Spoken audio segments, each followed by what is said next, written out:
Bonjour à tous, j'espère que vous allez bien. Aujourd'hui, on se retrouve pour un nouvel épisode de The Hillcast. Je vais dire Over the Results, mais non, on est sur The Hillcast consacré à NXT TakeOver Chicago. Voilà, on a eu affaire à un très bon show, peut-être pas autant que NXT TakeOver New Orleans. C'est le 5e NXT que je vous analyse. Je crois qu'il a la 2e ou 3e place, donc c'est de loin pas catastrophique. C'est un très bon show. Et je vais vous l'expliquer tout de suite avec le premier match qui est un opener, mais mon dieu, un petit caviar. Undisputed Era, donc Roderick Strong et Kyle O'Reilly battent Oney Lorcan et Danny Burch pour conserver leur titre par équipe de NXT dans un match fantastique. Je ne connaissais pas les challengers. Je trouve qu'ils ont un très bon ring, Lorcan et Burch. Le problème que je leur trouve, après vous allez me dire c'est peut-être pas forcément crucial, quoique c'est leur charisme. Je trouve en fait que c'est une version pauvre des Revival. Je les trouve très bons sur le ring, peut-être un peu moins brutaux et un peu plus aériens, mais ils ont pas de charisme, je trouve. Pour moi, c'est des revivals en faible, les revivals du pauvre, si je peux les appeler comme ça. C'est dommage, parce qu'ils ont un très bon, comme j'ai dit, un très bon in-ring. Ils proposent quelque chose d'assez frais, d'assez cool à regarder. De plus, le match dure 20 minutes, c'est peut-être un petit peu long, mais du coup, moi, je me suis vraiment éclaté à regarder ce match. En plus, on aurait pu croire à un changement de titre, surtout lors de la double soumission de Lorcan et de Burch sur O'Reilly et sur Strong. Donc vraiment, je trouve que l'in-ring est très bon, mais je sais pas, je trouve qu'ils ont pas la gueule pour être champion dans le main roster. C'est dommage à dire, hein. Souvent on regarde sur le physique, les apparences, alors que regardez Daniel Bryan à l'époque, jamais on aurait pu croire qu'il avait un physique pour être champion de la WWE. Juste avant, enfin, quand il était Mr. Money in the Bank, et regardez, aujourd'hui c'est l'un des plus grands de tous les temps. Donc voilà, il faut pas regarder sur ça, mais je sais pas. Moi ça me dérange un petit peu, mais au niveau de ring, ils sont très bons, tout comme les champions qui conservent leur titre. Donc j'ai rien à dire, pour moi l'opener c'est ce qui met, on va dire, l'accent sur ce qui va se passer par la suite, et j'ai juste envie de dire que la suite va être parfaite en voyant ce match là, donc j'ai mis un 10 sur 10, vous l'aurez compris. Deuxième match, Ricochet bat Velvet in Dream dans un match exceptionnel. Pour moi, c'est un futur main event de WrestleMania. J'imagine bien Ricochet contre Velvet in Dream pour le titre universel, genre à WrestleMania 38. Pour moi, ça me choquerait même avant, j'espère. Ça me choquerait pas du tout. Et puis j'ai envie de dire, c'est pas possible autrement. Si ces deux sont là et qu'ils font pas de conneries, ils seront forcément à jour dans le main event de WrestleMania. Peut-être pas l'un contre l'autre, mais en tout cas, j'y crois. Maintenant, je trouve que le match, il est moins rythmé que le premier, mais j'ai trouvé que les prises, à l'inverse, étaient plus précises. Donc, on enlève un peu le rythme pour augmenter l'intensité du match et l'impact des prises. Donc, je trouve que ça rajoute du suspense, ça rajoute de l'intensité, et du coup, pour moi, je trouve ce match tout autant bon, si ce n'est meilleur, que l'opener. Donc il est totalement différent, mais vous l'avez compris, il a la même note, un 10 sur 10. Et là on a un petit peu les points faibles du show, le troisième et le quatrième match que j'ai un peu moins aimé, malgré qu'ils soient très très bons. On va déjà commencer avec le troisième. Shayna Baszler bat Nikki Cross pour conserver son titre féminin de NXT. Dans un match un peu court, surtout moins bon que les deux premiers, mais surtout j'adhère pas à Shayna Baszler, je n'y arrive pas. Pour moi, elle devrait être bookée comme la Brock Lesnar féminine, mais finalement c'est pas du tout le cas. Je trouve que il la book un peu comme la femme forte, mais elle est beaucoup trop souvent dominée, et du coup j'y crois pas à son personnage, et je n'adhère pas du tout à son match. Enfin à son catch, surtout à son ring. Elle devrait porter à la limite des souplexes ou des trucs qui ont plus d'impact que de vouloir chaque fois essayer des prises de soumission qui ne sont pas crédibles. Ou alors j'aimais bien ce qu'elle faisait à Ember Moon quand elle lui pétait le bras dans sa soumission. C'est quelque chose qu'il faut reprendre, et ça n'a pas été repris là en tout cas, donc ça m'a un petit peu déçu. Et à l'inverse, j'adhère totalement au côté masochiste de Nikki Cross. Je trouve que cette lutteuse devrait être championne féminine très rapidement, et je vois un très grand avenir dans le main roster. Donc pour moi, je ne doute pas d'elle. Cependant, j'avais vraiment foi qu'elle gagne ce match-là et qu'elle devienne championne. Finalement, c'est pas le cas, c'est dommage. Donc j'ai été un petit peu déçu pour les défauts que j'ai dit, principalement par rapport à Shayna. C'est pour ça que j'ai mis la note de 7 sur 10, qui est quand même très très bien, mais c'est vrai que ça paraît des fois un peu faible dans un takeover, mais je vous assure qu'un 7 sur 10, c'est plus que bien. Quatrième match, Aleister Black bat Lars Sullivan pour conserver son titre NXT Dans un match, ben, je l'ai dit avant que je n'ai pas franchement surkiffé. Je l'ai trouvé très bon, hein, mais sans plus. En fait, je suis jamais rentré dans le match et c'est ça le problème. Il n'y a rien qui a fait.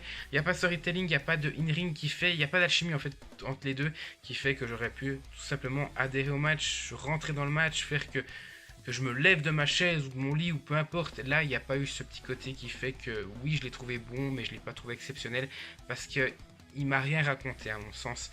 Et j'ai trouvé ça dommage. Maintenant, au niveau du booking, le booking justement de Black, je ne l'apprécie pas beaucoup.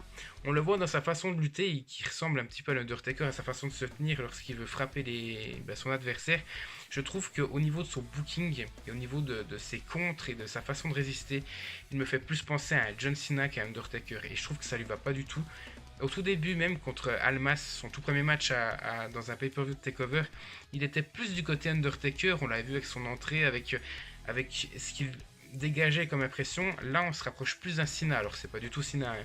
On se rapproche plus d'un Cena qu'un Undertaker et je trouve que ça lui va pas du tout en fait. En plus, au niveau du match, j'ai trouvé qu'il y avait énormément de botch ou d'erreurs de selling, comme le Black Mass d'ailleurs, qui est totalement loupé, mais Sullivan va plutôt le vendre, alors qu'on n'est pas dupe. On a très bien vu justement que Black avait pas du tout touché Sullivan avec son pied pour son Black Mass, mais je m'attendais pas forcément à un match comme ça, c'est ce qu'il faut en retenir. Je m'attendais à quelque chose de totalement différent, peut-être plus brutal, plus rythmé, parce que Sullivan est peut-être un gros gabarit, mais il peut rythmer un match. Mais à titre de comparaison, je suis beaucoup plus fan, quitte à avoir un grand gabarit, je suis beaucoup plus fan d'un Killian Dane que d'un Lars Sullivan. Je sais que beaucoup l'apprécient Sullivan, mais je l'aime bien, mais sans plus. Voilà, je trouve que... Ou alors c'est peut-être aussi son booking qui foire, mais je trouve qu'il ne peut pas forcément pour le moment prétendre au titre NXT. Et là, je trouve que maintenant, qu'est-ce qu'on va faire de lui, quoi. C'est dommage, je suis un petit peu déçu. Et là aussi, concernant ce match-là, j'ai mis un 7 sur 10. Et enfin, on a le main event. Tommaso Ciampa bat Johnny Gargano. Ça fait 1-1 entre les deux. Allez voir ce match-là. Je crois qu'il n'y a aucun mot qui pourra décrire ce qui s'est passé. Il faut que vous voyez ce match-là. Même si vous débarquez et que vous ne connaissez pas NXT, et vous débarquez ce match-là, vous ne pourrez pas comprendre le storytelling, mais vous allez aimer. Si vous êtes fan de catch, vous ne pouvez qu'aimer ce match-là et l'apprécier presque à sa juste valeur. Franchement, c'est du tout grand ce qu'ils nous ont fait. Je pense très clairement, sans vouloir faire mon Marseillais, on a sous nos yeux le match de l'année. Je pense qu'il ne sera pas à la WWE. Hein. Je pense qu'il ne sera pas délogé cette année. C'est du high level. On a du storytelling qui est vraiment aussi utilisé. Ce match nous raconte une histoire. Il nous raconte que Tommaso Ciampa, justement, suite à la perte de leur titre l'année passée, a fait un heel turn, a attaqué Gargano. Gargano, après il s'est blessé et on a eu ce match-là, le tout premier, donc Ciampa Gargano, avec la victoire de Gargano il y a 2 mois et qui avait été un match sanglant lui aussi, avec des béquilles qui avaient été utilisées et plein d'autres choses, et cette béquille qui avait été redonnée justement par Candice, donc la femme de Gargano, pour qu'il l'utilise, et directement béquille contre béquille au début du match. On a aussi une autre histoire qui est racontée, l'histoire justement au heel turn de Ciampa. Il avait attaqué Gargano, il l'avait fracassé vers la table des commentateurs. Il était assis sur la table des commentateurs en regardant le cadavre de Gargano. Et là, c'est l'inverse. Au bout d'un moment, on a Ciampa qui veut refaire la même chose à Gargano, lui refaire cette sorte de Celtic Cross sur une table. Donc ça se passe vraiment sur la rampe d'accès au ring, tout en haut, sur un des côtés. Et là, Ciampa veut en rajouter une couche. Il enlève l'alliance de Gargano et la balance dans le public. Il veut refaire son Celtic Cross, mais là c'est Gargano qui retourne la prise. Il est fou de rage. Il porte son Celtic Cross sur Ciampa. Ciampa qui est à l'extérieur. Et là, Gargano va monter sur la table des commentateurs et va s'asseoir de la même manière, de la même façon que l'avait fait Ciampa il y a plus d'1 an. Et il va regarder Ciampa se faire emmener en coulisses sur une civière parce qu'il est vraiment salement moché.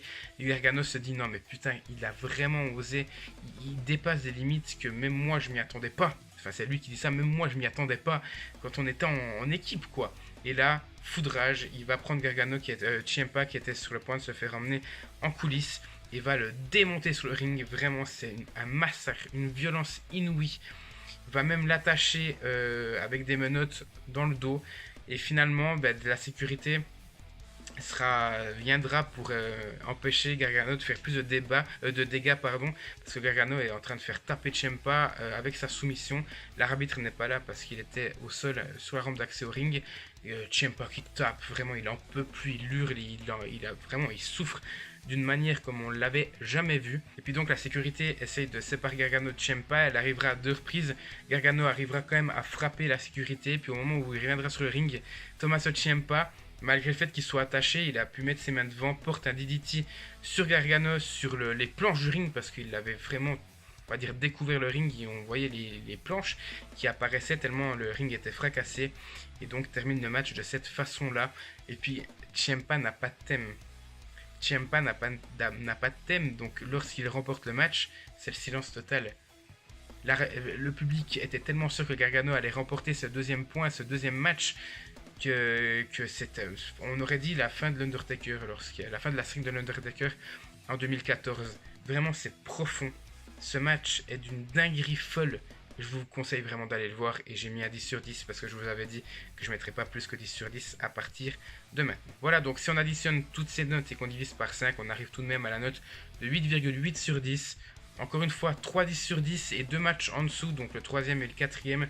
Mais vraiment, on a affaire à un match, enfin un pay-per-view qui est dingue et qui est bien au-dessus du Money in the Bank qu'on aura eu le lendemain. Voilà, merci à tous d'avoir suivi cette vidéo, n'hésitez pas à me dire ce que vous en pensez, à me laisser un petit commentaire et à laisser un like également pour cette vidéo.